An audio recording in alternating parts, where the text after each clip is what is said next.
नमस्कार दोस्तों, MPC classes की ओर से फिर से आप लोगों का एक बार स्वागत किया जाता है। और पिछले वीडियो की तरह फिर से आगे का लेक्चर को बढ़ाते हुए अब की फ्लूइड मैकेनिक्स इस टॉपिक को लेकर के आज हम चलते हैं। इससे पहले फ्लूइड के बारे में पढ़े थे, ठीक है। और अब ये है फ्लूइड मैकेनिक्स, ठीक है। फ्लूइड मैकेनिक्स के बारे में पढ़ना है, ठीक है।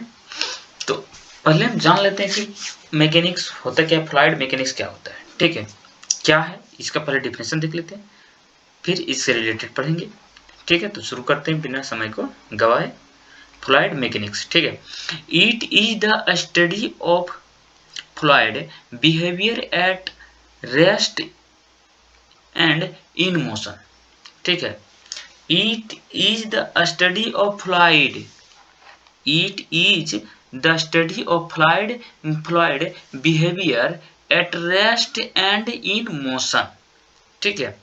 Fluid behaviour at rest and in motion, यानी कि स्थिर है या गति में है, इसके बारे में हमको पढ़ना है, इसे फ्लूइड मैकेनिक्स, ठीक। It is the branch of science, ठीक है। यह विज्ञान की शाखा है। It is the branch of science, यह विज्ञान की शाखा है। Related with mechanics of fluid, mechanics of fluid, जो कि मैकेनिक्स ऑफ फ्लूइड से संबंधित है, ठीक। It is the science, it is the science, यह एक विज्ञान है, ठीक है। Which deals with the action of forces on fluid at rest और इन मोशन, ठीक है। इट इज द साइंस, यह विज्ञान है। Which deals with the action of forces, जो फोर्स के एक्शन को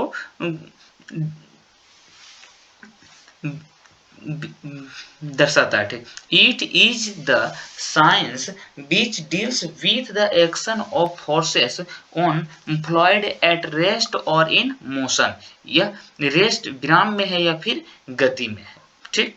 the study of fluid at rest is called fluid static, ठीक। फ्लूइड मैकेनिक्स ये 3 भागों में बटा हुआ है, ठीक है। There are 3 types of fluid mechanics. पहला है ये फ्लूइड स्टैटिक्स, और उसके बाद fluid kinematics and fluid dynamics, fluid dynamics, ठीक है। तो जब when the study of fluid, जब हम फ्लूइड का अध्ययन करेंगे एट रेस्ट, विराम अवस्था में, ठीक है, इज कॉल्ड फ्लूइड स्टैटिक, तो हम इसे स्टैटिक, फ्लूइड स्टैटिक कहेंगे, ठीक है।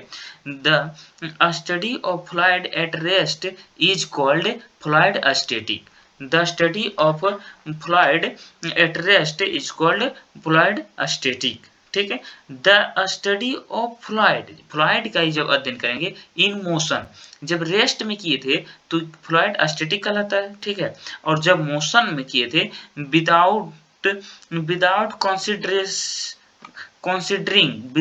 considering प्रेशर और फोर्स, विदाउट कंसिडरिंग प्रेशर और फोर्स, बिना कंसीडर किए फॉर प्रेशर और फोर्स को, इज कॉल्ड क्या हो जाएगा, फ्लूइड काइनेमेटिक्स कहलाएगा, ये फ्लूइड काइनेमेटिक्स कहलाएगा, ठीक है। ये काइनेमेटिक्स हो जाएगा।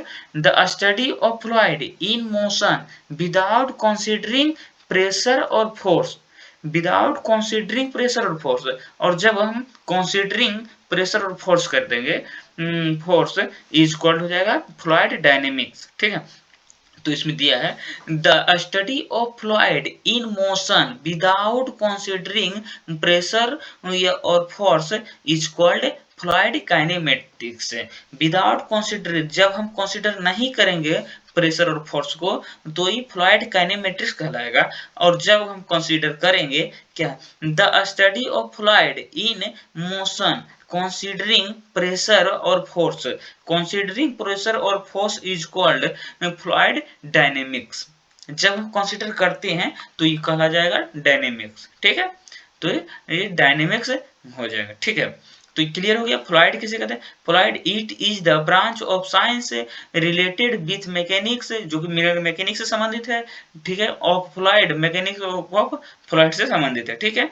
It is the science which deals with the action of forces on fluid at rest और इन मोशन। रेस्ट में है, स्थिर है या फिर गति कर रहा है, इसके बारे में, ठीक है। द स्टडी, उसके बाद ये होगी मेरा डिफिनेशन हो गया, ठीक है। अब उसके बाद कहा गया फ्लूइड मैकेनिक्स 3 टाइप्स है, 3 तरह से में तीन भाग में विभक्त किया गया, ठीक है। जिसे पहला हो गया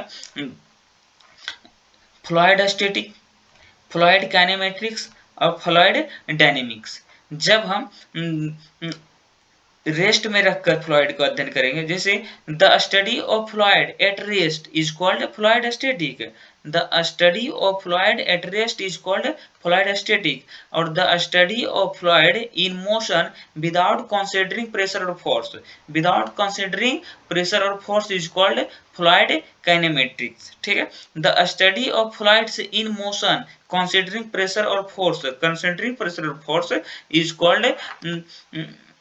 कॉल्ड फ्लूइड डायनेमिक्स। तो दोनों में अंतर क्या है? जब हम रेस्ट में रहेगा की बात करेंगे, रेस्ट की बात करेंगे तो हो जाएगा फ्लूइड स्टैटिक, और जब कंसीडर करेंगे हम मोशन को, कंसीडर करेंगे मोशन विदाउट कंसीडरिंग, मोशन को प्रेशर और फोर्स के को बिना कंसीडर किए यदि हम करते हैं तो कॉल्ड फ्लूइड काइनेमेटिक्स कहलाएगा, ठीक है। और जब हम कंसीडर कर लेंगे फोर्स को, कितना फोर्स लगा है और प्रेशर, तो फ्लूइड डायनेमिक्स कहा जाएगा, ठीक है। The study of fluids in motion considering pressure force is called fluid dynamics, ठीक। चलिए अब हम बात करते हैं हाइड्रोलिक्स की। हाइड्रोलिक्स अगला टॉपिक है, हाइड्रोलिक्स। हाइड्रोलिक्स, ठीक है। It is the branch of fluid mechanics, यह फ्लूइड मैकेनिक्स की ब्रांच है, ठीक है। हाइड्रोलिक्स जो है it is branch of fluid mechanics, यानी फ्लूइड मैकेनिक्स की शाखा है, ठीक है। Which deals with behaviour of water, water either at rest और इन मोशन। ये बताता है पानी, पानी मोशन में है कि रेस्ट में है कि मोशन, गति में है, ठीक है। It is the branch of fluid mechanics which deals with behaviour of water either at rest और इन मोशन, और इन मोशन, ठीक है। रेस्ट में है या फिर मोशन में है, ठीक। आगे क्या कहता है? It is the branch of science, यह विज्ञान की शाखा है, which deals with particle properly particle application of water, particle application of water either at rest or in motion, either at rest or in motion, ठीक है। it is the branch of science, यह विज्ञान की शाखा है, which deals with the particle application of water either at rest or in motion, विराम अवस्था में है या फिर गति कर रही है। अगला क्या है? ब्रांच ऑफ हाइड्रोलिक्स, ठीक है। हाइड्रोलिक्स का ब्रांच, ये हम अब देख रहे थे हाइड्रोलिक्स, ठीक है। It is the branch of fluid mechanics, hydraulics है फ्लूइड मैकेनिक्स की ब्रांच, और फिर ब्रांच हाइड्रोलिक्स का भी ब्रांच है, ठीक है। तो हाइड्रोलिक्स का ब्रांच हम पढ़ना है, ब्रांच ऑफ हाइड्रोलिक्स है, तो हाइड्रोलिक स्टैटिक हो जाएगा, हाइड्रोलिक्स काइनेमेटिक्स हो जाएगा, और हाइड्रोलिक्स डायनेमिक्स हो जाएगा, ठीक है। हाइड्रोलिक स्टैटिक, हाइड्रोस्टैटिक्स, हाइड्रोकाइनेमेट्रिक्स और हाइड्रोडायनेमिक्स। हाइड्रोडायनेमिक्स, हाइड्रोस्टैटिक, हाइड्रोकाइनेमेट्रिक्स और हाइड्रोडायनेमिक्स। तो हम बारी बारी से देखते हैं हाइड्रोस्टैटिक, ठीक है। पहले हाइड्रोस्टैटिक देखें। Hydrostatic, it is branch of mechanics which deals with water at rest hydraulics, it is branch of mechanics which deals with water at rest, with water at rest. hydraulics it is branch of mechanics which deals with water at rest, ठीक है, कि water जब विराम अवस्था में हो, ठीक है। और हाइड्रोकाइनेमेटिक्स, हाइड्रोकाइनेमेटिक्स, हाइड्रोकाइनेमेटिक्स, ठीक, it is the branch of mechanics which deals with water in motion without considering force or pressure, force और प्रेशर, ठीक है, विदाउट कंसिडरिंग फोर्स और प्रेशर, ठीक है। It is the branch of mechanics which deals with water in motion, with water in motion without considering force और pressure, force और pressure, ठीक है। हाइड्रोकाइनेमेटिक्स, हाइड्रोकाइनेमेटिक्स क्या है? It is the branch of mechanics which deals with water in motion without considering force और pressure, without considering force और pressure. अब क्या है आगे? Hydrodynamics, hydrodynamics it is the branch of mechanics which deals with water in motion considering force और pressure, ठीक। Hydrodynamics it is the branch of mechanics। तो इसमें कॉमन क्या है देखिए, जब हाइड्रोलिक्स में टॉपिक है तीन, क्या है? हाइड्रोस्टैटिक, हाइड्रोकाइनेमेटिक्स और हाइड्रोडायनेमिक्स, ठीक है। तो इनमें सब क्या है? It is the branch of mechanics, it is the branch of mechanics, it is the branch of mechanics. यहाँ तो दूसरा अक्षर सेम है, ठीक है। अब क्या कहता है? Which deals with the water, which deals with the water, which deals with the water, ठीक। यहाँ तो दूसरा सेम है, इन मोशन, और इसमें क्या है? इन एट रेस्ट, ठीक है। जब रेस्ट एट रेस्ट हो तो हाइड्रोस्टैटिक हो जाएगा, ठीक है।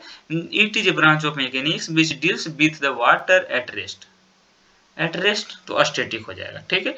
और अब मोशन की बात चलेगी, ठीक है। It is the branch of mechanics which deals with the water in motion, water in motion without considering force और प्रेशर, विदाउट कंसिडरिंग फोर्स और प्रेशर। जब कंसिडर नहीं किया जाता है फोर्स और प्रेशर को तो हो जाएगा काइनेमेटिक्स, हाइड्रोकाइनेमेटिक्स, ठीक। और जब कंसीडर कर लेंगे, it is the branch of mechanics which deals with the water in motion considering force और प्रेशर, फोर्स और प्रेशर को जब हम कंसीडर करेंगे तो डायनेमिक्स हो जाएगा, ठीक है। चलिए इसे अब यहीं तक हम रहने देते हैं, तब तक के लिए धन्यवाद। और यदि आपको यह अच्छा लगता हो तो लाइक और सब्सक्राइब जरूर कीजिए, और फिर इसी तरह से अगला टॉपिक को भी हम बहुत जल्द ही आप लोगों के पास भेज देंगे ताकि आप सही तरीके से तैयारी कर सकें, ठीक है। और ध्यानपूर्वक पढ़ें, एक बार में समझ नहीं आए तो 2 बार 3 बार पढ़िए और याद भी हो जाएगा, ठीक है। और हमारी पूरी कोशिश रहेगी कि 10 एग्जाम से 1 महीना पहले सारा का सारा सब्जेक्ट खत्म हो जाए और आप लोग अच्छी तरह से तैयारी कर लें, ठीक है। यह सिविल इंजीनियरिंग 4th सेमेस्टर का है।